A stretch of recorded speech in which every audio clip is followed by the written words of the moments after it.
The title of my speech is Nubian Queen of the Year. Dipped in chocolate, bronzed in elegance, enameled with grace, and toasted with beauty. My lord, she's a black woman. A poem written by Dr. Yosef A. Ben Jochanan. Today I have the pleasure of speaking about a phenomenal woman, wife, and mother of 4 rambunctious boys and 1 beautiful girl. She has dedicated her life to family, friends, and community in a devotion to God. She has remained a pillar in our family of love, similar to the Eiffel Tower of Paris. Over the years, she has gained a lot of accomplishments. First being that she graduated at the astonishing age of 16 at high school from Miami Central. She later worked as a police officer for 10 years in a turbulent time of the 1980s during the war on drugs. She later transferred to the fire department for another 17 years of service and later retiring as a lieutenant, but not before gaining a degree in fire safety. In the community, my mother volunteers for young girls to inspire them to be the best they can be regardless of any obstacle, and also to encourage struggling single mothers on the best opportunities through a company called Reeves House. She's also been a teen mom, meaning that whenever we have an event, whether it be kids all the way up to high school and beyond, bringing foods, drinks, ice, and bandages in case she has to show off her skills as a firefighter. My mother also has times where she speaks in church as a Bible study teacher to help give and inspire others in the ways of the Lord. Things that I've taken away from my mother.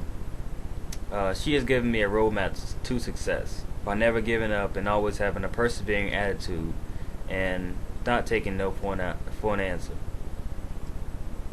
She also says to love whether it is given back, because it is a gift to be able to have the heart and the mind, to love in the first place. And she also wants you to give her flowers while she's living. So that gives me the idea to always, anyone who's close to me, to give them as much love as possible, and to always keep them in my hearts and mind at all times. And if I'm feeling that I need to say something to encourage them or to help them and feel the love that I have for them, to tell them right on the spot and not wait until they're 6 feet under and I no longer can give away my love.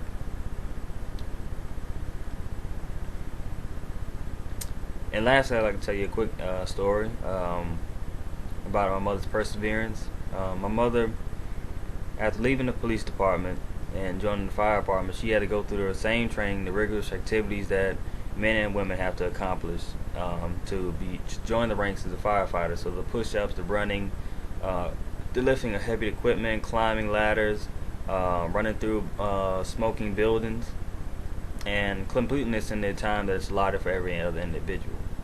The special thing that makes this unique is the fact that while everyone else was going through this in the safety of traditional health, her mother happened to be pregnant with a very special individual, and that person being yours truly. In closing, I'd like to leave you with certain things that my mother always likes. A couple other things that my mother likes to speak about. First is expect the unexpected, because if you expect the unexpected, you will never be surprised, and that way you will never have any ill feelings whenever someone may do something that may cause any type of grievance towards them. Next being fight for what you want and fight for what you believe in. So if it isn't the quote-unquote norm, to always fight for the goodness that you believe is in your heart. And lastly, keeping God first, because through Him everything is possible, and without Him nothing is possible.